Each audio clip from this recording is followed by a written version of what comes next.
ಎಲ್ಲರೂ ಸೇರಿ ಇವತ್ತು ಒಂದು ಅದ್ಭುತವಾಗಿರುವಂತಹ ಪವಿತ್ರ ಕಾರ್ಯದಲ್ಲಿ ನೀವೆಲ್ಲ ಕೈಗೊಂಡಿದ್ದೀರಾ. ಆ ಕಾರ್ಯಕ್ರಮ ಯಾವುದು ಅಂದ್ರೆ, ಇವತ್ತು ನಿಮ್ಮ ಮಕ್ಕಳಿಗೆಲ್ಲರಿಗೂ ಸಹ ಯಾರ ಹೆಸರನ್ನ ಇಡ್ತಾ ಇದ್ದೀರಾ ಅಂದ್ರೆ, ನಮ್ಮ ಪೂಜ್ಯರ ಒಂದು ನಾಮಾಂಕಿತದಲ್ಲಿ ಅವರಿಗೆ ಹೆಸರನ್ನ ಇಡ್ತಾ ಇರುವಂತದ್ದು ನಿಜಕ್ಕೂ ಸಂತೋಷವನ್ನ ಉಂಟು ಮಾಡ್ತಾ ಇದೆ. ಇದರ ಮುಖ್ಯ ಆಶಯವನ್ನ ನಾವೆಲ್ಲ ಗಮನಿಸಬೇಕಾಗಿರುವಂತದ್ದು.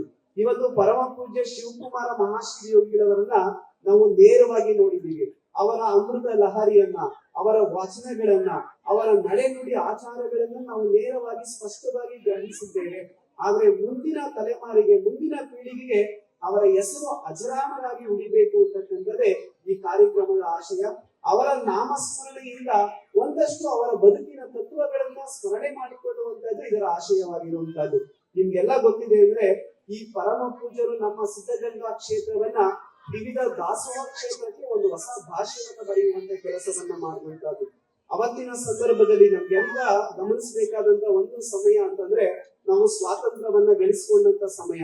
ಸ್ವಾತಂತ್ರ್ಯವನ್ನ ಗಳಿಸಿಕೊಂಡಂತ ಸಮಯದಲ್ಲಿ ನಮ್ಮಲ್ಲಿ ಅನಕ್ಷರತೆ ಇತ್ತು, ನಮ್ಮಲ್ಲಿ ನಿರುದ್ಯೋಗ ಸಮಸ್ಯೆ ಇತ್ತು, ನಮ್ಮಲ್ಲಿ ಮೂಢನಂಬಿಕೆಗಳಿದ್ದು. ಅದರ ಜೊತೆಗೆ ಬಹಳ ಮುಖ್ಯವಾಗಿರುವಂತದ್ದು, ನಮ್ಮ ಭಾರತದ ಜ್ವಲಂತ ಸಮಸ್ಯೆಗಳಲ್ಲಿ ಒಂದಾಗಿರುವಂತಹದ್ದು ಹಸಿವು ಅಂತಕ್ಕಂಥದ್ದು ಇತ್ತು. ಅವತ್ತಿನ ಕಾಲದಲ್ಲಿ ಪರಮ ಪೂಜ್ಯರು ಕೈಗೊಂಡಂತಹ ಒಂದು ಶಿವ ಕೈಂಕರ್ಯ ಯಾವುದು ಅಂತಂದ್ರೆ, ಹಸಿದು ಬಂದವರಿಗೆ ಅನ್ನವನ್ನ ನೀಡುವುದರ ಜೊತೆಗೆ ಒಂದಷ್ಟು ಆಶ್ರಯವನ್ನ ಕೊಡುವಂತ ಕೆಲಸವನ್ನ ಮಾಡುವುದು. ಯಾರಿಗೆ ಅನ್ನ ಆಶ್ರಯವನ್ನ ಕೊಟ್ಟಾಗ ಒಂದಷ್ಟು ಬದುಕಿನಲ್ಲಿ ಶಾಂತಿ ನೆಲೆಸುವುದಕ್ಕೆ ಸಾಧ್ಯ ಆಗುತ್ತೆ, ಅಂತವರಿಗೆ ಒಂದಷ್ಟು ಮೌಲ್ಯಯುತವಾಗಿರ್ತಕ್ಕಂಥ ಶಿಕ್ಷಣವನ್ನ ಕೊಟ್ಟಾಗ ಅವರ ಬದುಕು ಬದಲಾವಣೆ ಆಗುತ್ತೆ ಅಂತಕ್ಕಂಥ ಒಂದು ದೂರದೃಷ್ಟಿಕೋನವನ್ನ ಇಟ್ಕೊಂಡು ಪೂಜ್ಯರು ಅನ್ನ, ಅಕ್ಷರ, ಅರಿವಿಗೆ, ಆಶ್ರಯಕ್ಕೆ ಹೆಚ್ಚು ಮಹತ್ವವನ್ನು ಕೊಡುವಂತ ಕೆಲಸವನ್ನ ಮಾಡಿದ್ರು. ಅವರು ನಂಬಿದಂತಹ ಎರಡು ಶ್ರೇಷ್ಠವಾದಂತಹ ತತ್ವಗಳು ಅಂತಂದ್ರೆ, ಒಂದು ಕಾಯಕ, ಮತ್ತೊಂದು ದಾಸೋಹ ಅಂತಕ್ಕಂಥದ್ದು.